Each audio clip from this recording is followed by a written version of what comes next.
કલા અને સાંસ્કૃતિક નગરીના બિરુદને સાર્થક કરતા વડોદરા શહેરમાં કલાનુભૂતિ સંસ્થા દ્વારા ગુજરાતના 66મા સ્થાપના દિવસની ઉજવણી કરવા માટેના કાર્યક્રમનું આયોજન કરવામાં આવ્યું હતું।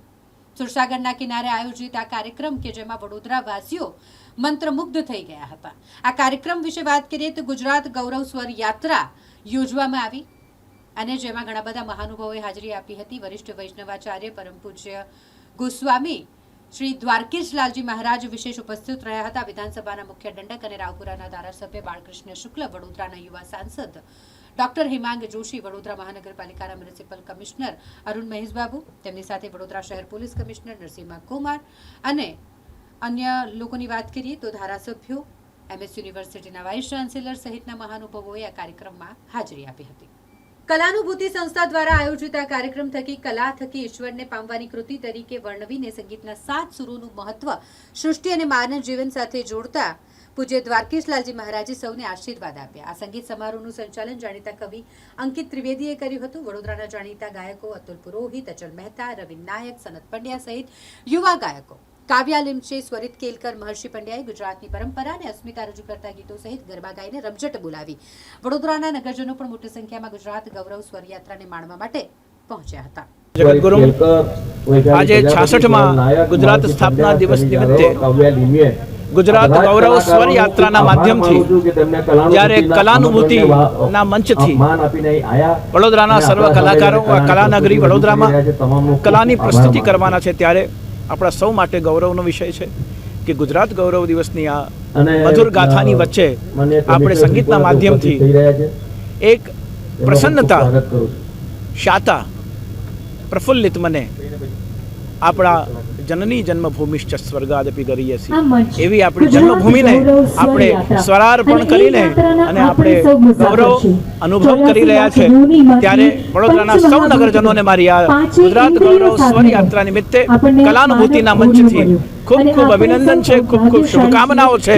સર્વે ભવંતુ સુખિનઃ, સર્વે સંતુ નિરામયઃ, સર્વે ભદ્રાણિ પશ્યન્તુ। આપણે બધા ભદ્ર દ્રષ્ટિથી સર્વને જોઈએ અને પરસ્પર સૌહાર્દથી આપણા ગુજરાતનું, વડોદરાનું અને આપણી સંસ્કૃતિનું ગૌરવ વધારીએ એવી શુભેચ્છાઓ સાથે શુભમ ભવતુ।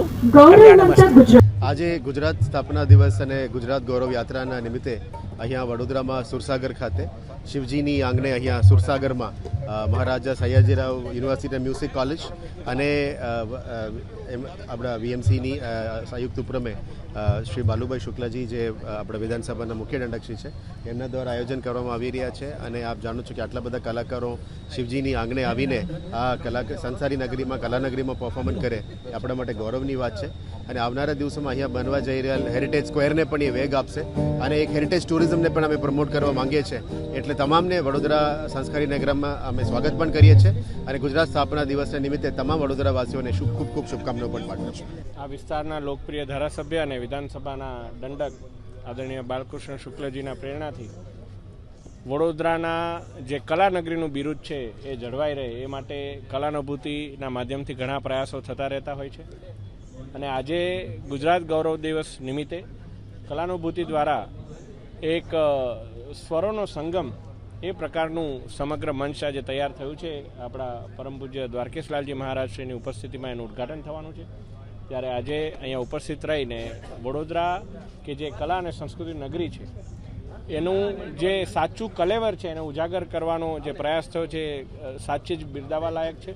અને આ સમગ્ર પ્રયાસ બદલ આદરણીય બાલકૃષ્ણ શુક્લાજી અને કલાનુભૂતિની સમગ્ર ટીમને, મહારાજા સયાજીરાવ યુનિવર્સિટીની પરફોર્મિંગ આર્ટ્સની ટીમને હું ખૂબ ખૂબ શુભકામનાઓ અને અભિનંદન પાઠવું છું। આજે જ્યારે એક ગુજરાતી તરીકે ગર્વ થાય એવો દિવસ 1 મે ગુજરાત ગૌરવ દિન તરીકે આખા ગુજરાતમાં ઉજવાય છે, તેની સાથે સાથે ત્રિવેણી સંગમ થયેલ છે। આજે બુદ્ધ પૂર્ણિમા પણ છે, જેને આખા દુનિયાને શાંતિનો માર્ગ બતાવ્યો તથાગત ભગવાન ગૌતમ બુદ્ધનો આજનો એ જે બુદ્ધ પૂર્ણિમા છે અને તેની સાથે સાથે આજનો દિવસ એ આંતરરાષ્ટ્રીય મજૂર દિવસ તરીકે જ્યારે ઉજવાઈ જાય છે, ત્યારે વડોદરા શહેરની જે સંસ્કારિતા છે, જ્યારે આપણે વડોદરાને એક સાંસ્કૃતિક રાજધાની તરીકે કહેતા હોઈએ, ત્યારે આ પ્રકારનું આયોજન ફક્ત વડોદરા શહેરમાં થઈ રહ્યું છે। અને આ કલ્ચરલ કાર્યક્રમમાં વડોદરા શહેરના તમામ કલાકારો એમના સાથે આ કાર્યક્રમ ઉજવાઈ રહ્યો છે અને સાથે પરમ પૂજ્ય દ્વારકેલાલજી મહારાજના આશીર્વચન સાથે તમામ સરકારી અધિકારીશ્રીઓ, કમિશનરશ્રી, કલેક્ટરશ્રી બધા જ લોકો ઉપસ્થિત છે. MS યુનિવર્સિટીના વાઇસ ચાન્સેલરશ્રી પણ ઉપસ્થિત છે. તો આજના દિવસે આપણા માધ્યમથી તમામ વડોદરાવાસીઓને ખૂબ ખૂબ અભિનંદન પાઠવું છું આજના ગુજરાત ગૌરવ દિનના. અને આવા જ કાર્યક્રમોમાં આ બધા લાઈવ પણ કાર્યક્રમ થવાના છે, તો આ બધા જ લોકો એ આપણા ઘરે પર મોબાઈલ પર પણ જોઈ શકશો. એ આજના દિવસે આપણે બધાને પ્રાર્થના. 1 મે ગુજરાત રાજ્યના સ્થાપના દિવસ નિમિત્તે આ વિસ્તારના માન્ય ધારાસભ્ય, રાજ્ય સરકારના માન્ય દંડક બાળુભાઈ શુક્લ સાહેબના કલાનુભૂતિના માધ્યમથી એક સુંદર મજાના કાર્યક્રમનું આજે આયોજન કરવામાં આવ્યું છે. વર્ષોથી આપણે સૌ જાણીએ છીએ કે વડોદરા શહેર એ ગુજરાતનું સાંસ્કૃતિક પાટનગર રહ્યું છે. ફેકલ્ટી ઓફ પરફોર્મિંગ આર્ટ્સ જે જમાનામાં કોઈને એનો વિષયનો વિચાર પણ નહોતો હોતો, ત્યારે સયાજીરાવ ગાયકવાડ તૃતીયના માધ્યમથી જ્યારે મહારાજા સયાજીરાવ યુનિવર્સિટી બની તે વખતે આ ફેકલ્ટી ઓફ પરફોર્મિંગ આર્ટ્સ પણ બનાવવામાં આવેલી.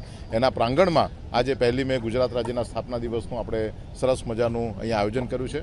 વડોદરા શહેરના લોકલ ગુજરાતી કલાકારો અને ગુજરાતી મતદાતાઓના માધ્યમથી આજે વડોદરા શહેરના સંસ્કારી નગરીના નગરજનોને એ સુંદર મજાનું કલા પીરસવા જઈ રહ્યા છે. ત્યારે માન્ય બાળુભાઈ શુક્લ, એમની સમગ્ર ટીમ, એમને ખૂબ ખૂબ અભિનંદન આપું છું.